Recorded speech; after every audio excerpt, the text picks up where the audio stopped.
오늘은 제가 이제 가나 혼인 잔치집에 여러분과 함께 같이 참여하면서 어떻게 이런 일이 있을 수 있을까 하고 한번 가나 혼인 잔치집에 관심을 가지고 한번 같이 보도록 하겠습니다. 먼저 이 잔치집의 주인공인 신랑 신부가 이제 여러 하객들에게 찾아가서 다소곳이 인사하는 모습이 보입니다.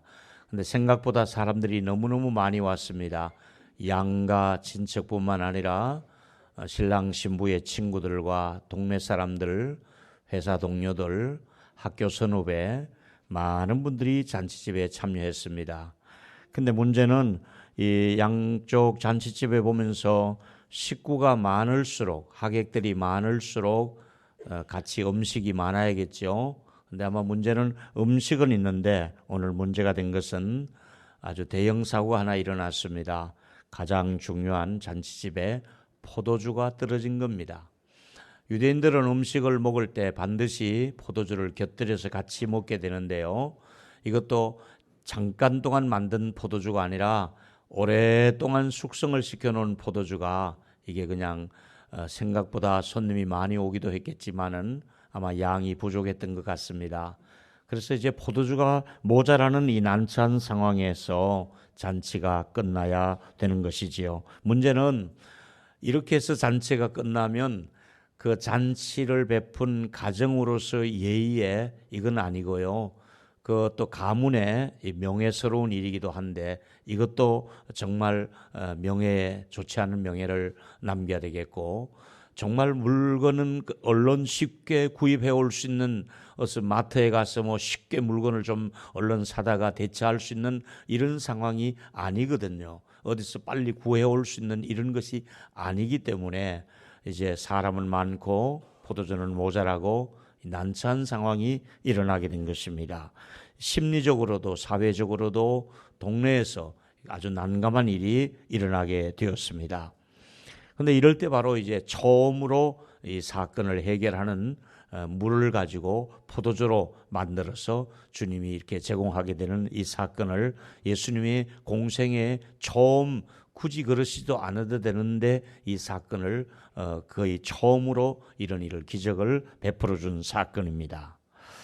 근데 이 사건은 결과론적으로 하나님께는 영광이 되고 이것 때문에 이제 그를 따르던 제자들이 예수님을 믿게 된 이야기입니다. 첫 번째는 하나님께 영광을 나타냈다고 말씀했고, 또 하나님께 영광을 나타남과 동시에 그에 따르는 제자들이 우리가 따르는 선생님이 이런 능력이 있으신 분이구나, 이걸 믿기 시작했어요. 제자들이 예수를 믿고 또 하나님께는 영광이 된 사건이 갈릴리 혼인잔치에서 일어났습니다. 자, 여기서 예수님의 처음으로 세상에 자기를 노출시킨 사건입니다. 이 세상에 무명으로 아직도 아무도 예수를 알아보지 못했던 그 시대에 처음으로 이 기적을 통해서 이 세상에 예수님의 자기의 존재를 사람들에게 드러낸 사건이 바로 이 사건입니다. 예수님이 초자연적인 방법을 통해서 물을 가지고 아주 좋은 최고의 포도주를 만드시는 이 사건을 통해서 포도주가 물이 되는 것이 문제가 아니라 그 자리에서 예수님의 모습을 사람들에게 드러내 보인 사건이라고 할 수가 있겠습니다. 여기서 이 첫 번째 기적을 베푸신 이유가 무엇일까요? 당장에 모자라는 포도주를 해결해 주시기 위해서 예수님이 이 사건을 하셨을까요? 이 사건의 1차적인 모습은 모자라는 포도주를, 물을 가지고 이 사건을 해결해 주는 것이 사실입니다. 그러나 이것은 1차적인 사건이고, 이 사건을 통해서 무슨 말씀을 하시려고, 무엇을 보여주시게 하려고 이렇게 하셨느냐 하는 얘기입니다. 이걸 통해서 우리가 오늘 배우고자 하는 내용이 담겨져 있습니다. 다시 말하면 포도주가 떨어진 자체는 여러분 아시는 대로 그냥 생사가 달린 문제는 아니었습니다. 그냥 포도주가 모자라면 모자라는 대로 남은 음식을 곁들여서 먹고 주인께서 다니시면서 아이고 이거 포도주 없이 드시게 돼서 어떡합니까? 저희가 준비를 못해서 죄송합니다. 이렇게 좀 얘기하고 적당하게 남은 음식을 드시고 또 나름대로 있는 거 가지고 그냥 잔치를 끝내면 될 텐데 왜 하필이면 끝나게 그냥 그렇게 잔치가 초라하게 끝나지 않게 하시려고 물을 또 오라 그러고 그 물통에서 다시 포도주가 변화가 되고 이런 일을 왜 우리 주님이 굳이 하셨겠느냐 이 말입니다. 그냥 음식 남은 것만 먹고 헤어지도 충분할 텐데 굳이 그렇게까지 하신 이유가 무엇일까? 그런데 예수님은 이 첫 번째 기적이 모자라는 포도주를 해결한다는 이것을 통해서 가장 먼저 이제 연회장이 눈치를 챘습니다. 전체 잔치를 주관하는 연회장이 포도주가 이게 또 새로 나오는데 보니까 맛을 보고 와, 이거 지금까지 먹던 맛하고는 다르다. 지금까지 먹은 포도주와는 비교할 수 없는 더 맛이 좋은 포도주가 나온 겁니다. 아주 최고급 와인이 제공되는 겁니다.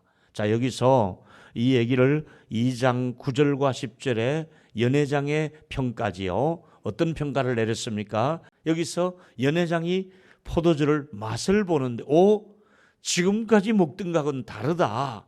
이렇게 맛있는 포도주가 우리 동네에 있었더냐?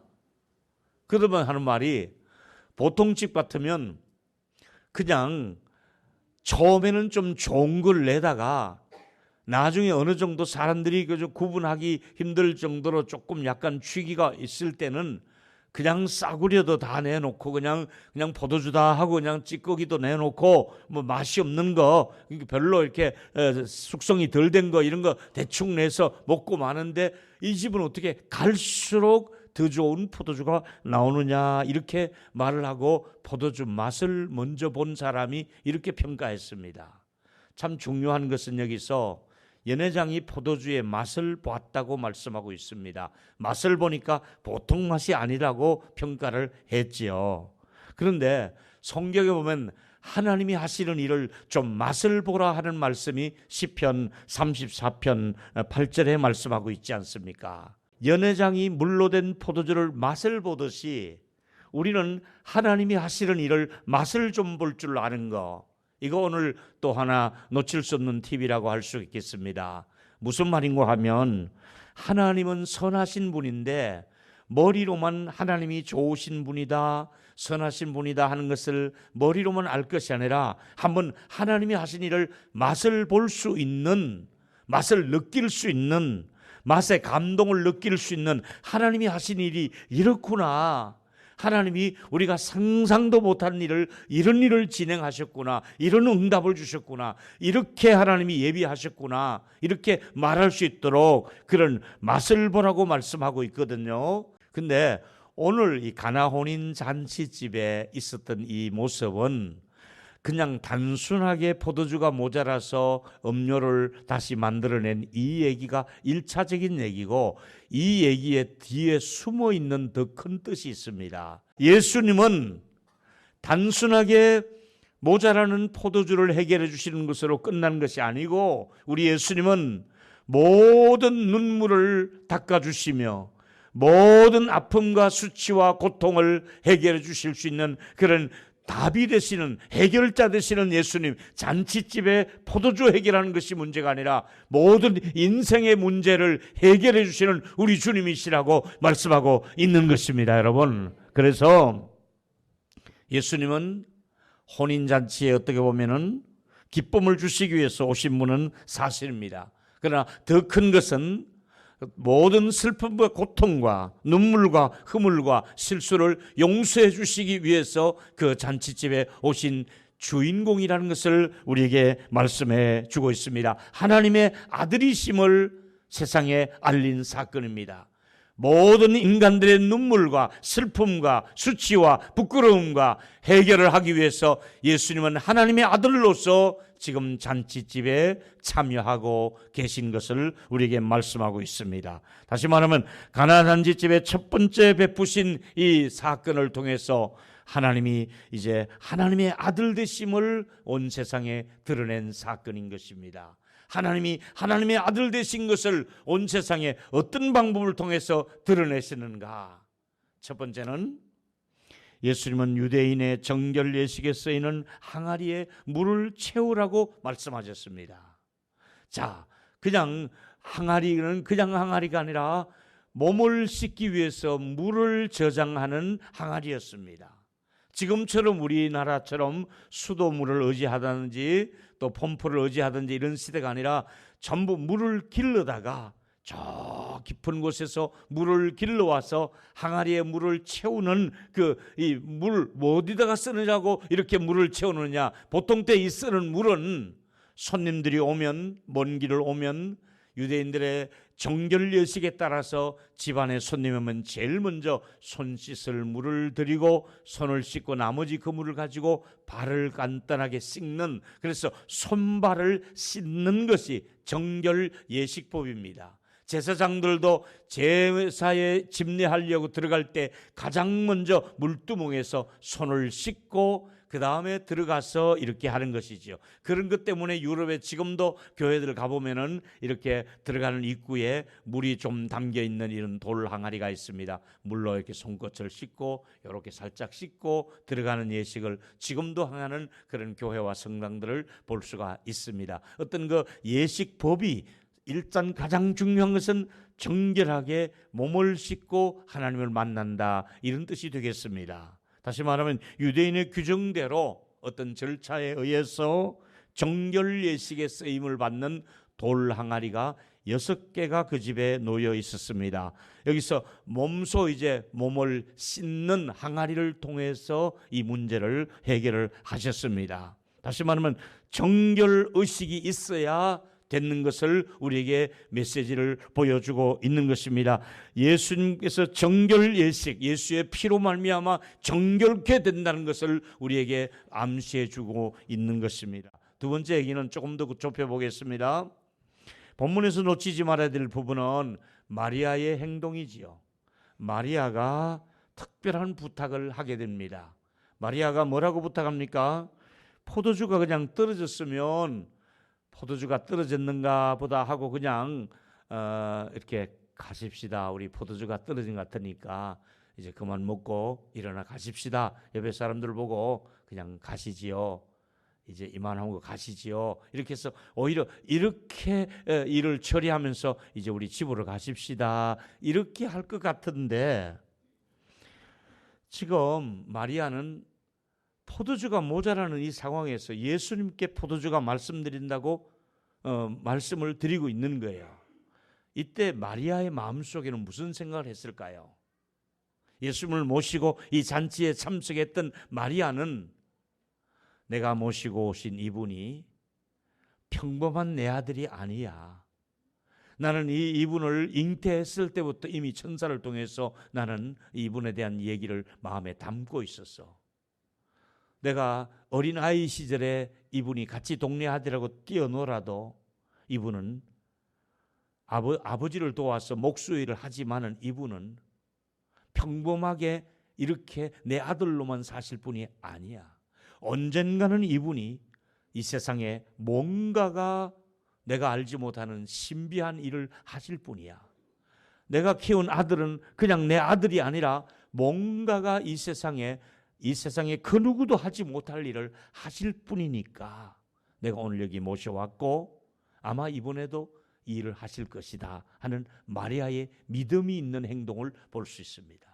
마리아는 마음속으로 내가 모시고 온 이 아들은 내 아들이라기보다는 하나님께서 이분을 통해서 뭔가를 하실 것이다. 이 마음을 가지고 예수님에게 포도주 떨어진 사건을 말씀을 드린 것이지요. 다시 말하면 지금까지 아들을 키우면서 그 아들을 키울 때 처음 천사를 통해서 받았던 그 메시지를 잊지를 못할 거 아니에요. 지금까지 내가 임신할 때부터 주었던 그 메시지, 그리고 내가 애를 키우면서 그리고 이렇게 장성하도록 이렇게 어른이 다 되신 예수님을 옆에서 수발을 하면서 이분은 하나님이 이분을 통해 뭔가를 하실 것이다. 이걸 마음속에 담고 있었던 여인이 바로 마리아라고 할 수가 있겠습니다. 근데 예수님은 그걸 부탁하는데 조금 예수님의 대답은 이런 대답을 하지요. 여자여, 나와 무슨 상관이 있나이까? 조금 예수님의 평소에 그 말씀하고는 좀 다르게 차갑게 들리는 얘기를 하고 있습니다. 이게 좀 부탁한 사람에게 그래요 어머니 어떡하지요? 좀 기다려 보세요. 뭐 이렇게 말하는 것이 우리 그 어투일 텐데 예수님은 여자여, 나하고 지금 무슨 상관이 있습니까? 아직은 내 때가 아닌데요. 이 말은 예수님과 마리아의 대화 중에 약간 좀 차갑게 들리는 대화를 하고 있는 것 같은데 오늘 여기서 중요한 내용 중에 하나가 예수님이 아직 때가 아니라는 거예요. 예수님이 아직 내 때가 아니라고 말씀하시는데 그러면 예수님이 말씀하시는 그 때는 어느 때를 말할까요? 예수님이 아직은 내 때가 아닌데요 말씀하시는데 예수님이 말씀하시는 자기 때는 어느 때를 말씀하시는지 아세요? 지금 내가 십자가에 죽을 때가 아니에요. 죽음의 때를 얘기하는 거예요. 난 지금 십자가에서 죽을 때가 아직은 아니에요. 그 말씀을 하는 거예요. 마리아는 나의 죽음의 때를 어머니는 지금 모르시는 거예요. 어머니는 내가 언제 죽는지 죽음의 때를 모르시고 말씀하시는데 저는 지금은 아직은 아니에요 어머니. 이 때라는 것은 예수님의 죽음의 때를 말씀하는 거예요.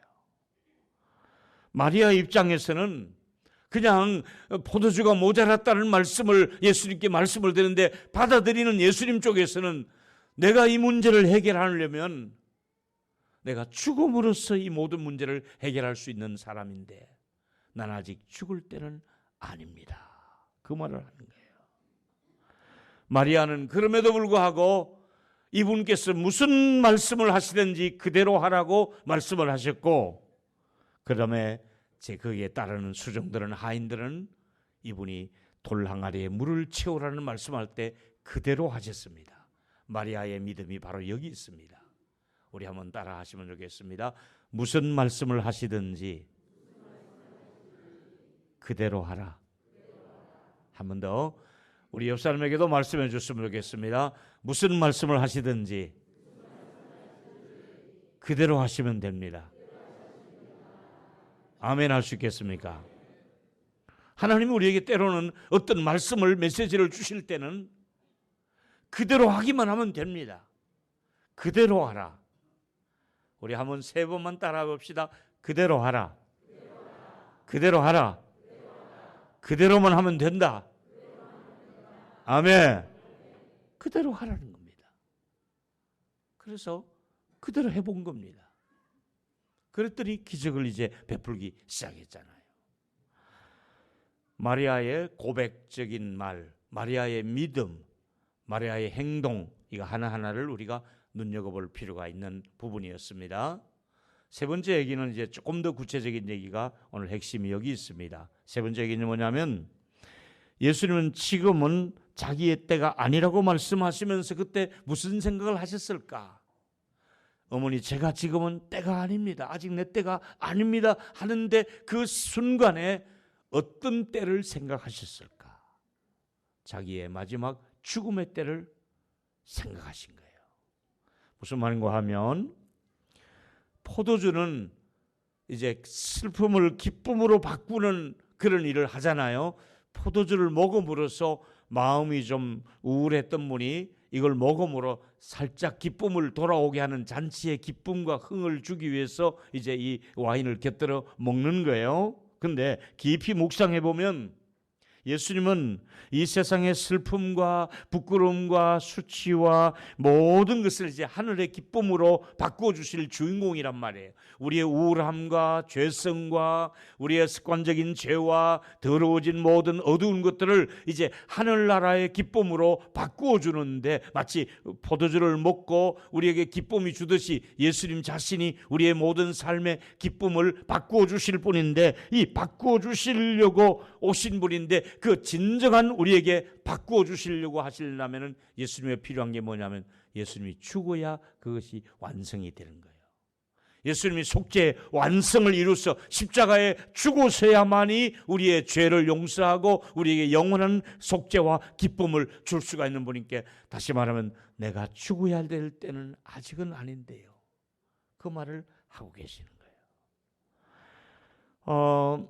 예수님의 머릿속에 어머님께 드리는 메시지는, 어머니, 아직은 내가 죽을 때가 아닌데요, 내가 죽어야만이 모든 사람의 죄를 용서하고 하나님의 나라로 인도하는 영원한 잔치에 내가 참여시킬 수 있는데, 아직은 내가 시작에 불과한데 때가 아닙니다.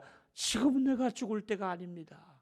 이 말을, 깊은 말씀을 마리아에게 드리고 있고, 마리아는 그 말을 아직도 못 알아듣고 있는 것뿐이지요. 여기서 여러분, 우리 예수님의 모습은 영원한 우리들의 신랑 되시는 예수님의 입장으로 보셔야 되는 것입니다. 우리와 관계를, 하나님과 우리의 관계는 부부 관계라고 얘기했습니다. 우리를 신부로 묘사했고 하나님은 우리의 신랑이 되신다고 말씀했습니다. 성경은 말합니다. 하나님은 분명히 우리가 신부 입장이 되고 하나님은 신랑 입장이 되신다고 성경은 말씀하고 있습니다. 사랑하는 여러분, 오늘 저와 여러분들에게 주시는 메시지가 여러 가지 있습니다. 주님이 고난의 쓴 잔을 마시고 죽음의 모든 것을 극복하시고 우리에게 영원한 속죄를 이루사 우리를 천국의 잔치에 영광스럽게 초청한다는 사실을 믿기를 축원하겠습니다. 한 번 더 따라하시면 좋겠습니다. 내가 잔치에 참여하기 위해서는 나를 위해서 주님께서 죽으셔야 했다. 아멘이죠. 가나 혼인잔치의 신랑 신부는 1차적으로 고맙게도 그분이 오셔서 마리아가 부탁을 해서 우리 모자라는 포도주를 다 해결해서 다행이야. 아마 마을 사람들은 이 정도 선에서 해석을 하고 끝났을 겁니다. 그러나 우리 주님은, 그래, 이 혼인잔치의 신랑 신부야, 마을 주민들아, 제자들아, 또 이 설교를 듣는 여러분들이요, 여러분들이 영적인 하늘나라의 잔치에 참여하는 것, 가나 혼인 잔치가 문제가 아니야.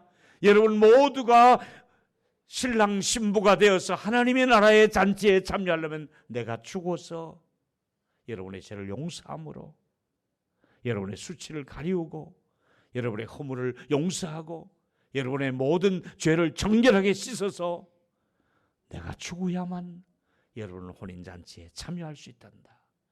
예수님이 돌아가심으로, 십자가에 죽으심으로 나 같은 죄인을 하늘나라의 잔치에 참여할 수 있는 영광을 주셨으니, 우리의 주님의 깊으신 이 첫 번째 기적 속에 자기의 죽음도 그 속에 연상하고 있었다는 것을 기억하시면서 주님 때문에 영광스러운 잔치에 참여하게 된 것을 감사할 수 있는 저와 여러분이 되기를 축원하겠습니다. 이제 말씀의 결론을 이렇게 마무리했습니다. 예수님은 누구신가? 단순하게 잔치집에 포도주 모자라는 것을 해결해 주신 분이십니까? 그건 1차적인 문제고, 그 다음 문제가 더 중요하다고 그랬습니다. 한번 하나하나 읽겠습니다. 그분은, 시작, 그분은 나의 구속자십니다. 그분은 나의 신랑이 되십니다. 나를 영원한 잔치에 초대하시려고 이 땅에 오신 하나님의 아들이십니다. 나에게 영원한 생명을 주시려고 나를 대신하여 십자가에 죽으신 분이십니다. 나에게 기쁨의 잔을 마시게 하시려고 친히 고난의 잔을 마신 분이십니다.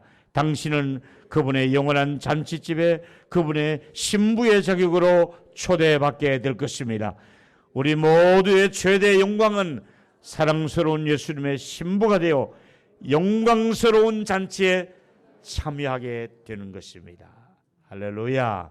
우리 옆 사람과 인사하십시다. 우리는 영광스러운 잔치에 참여하게 될 것입니다. 우리는 영광스러운 잔치에 참여하게 될 것입니다. 아멘.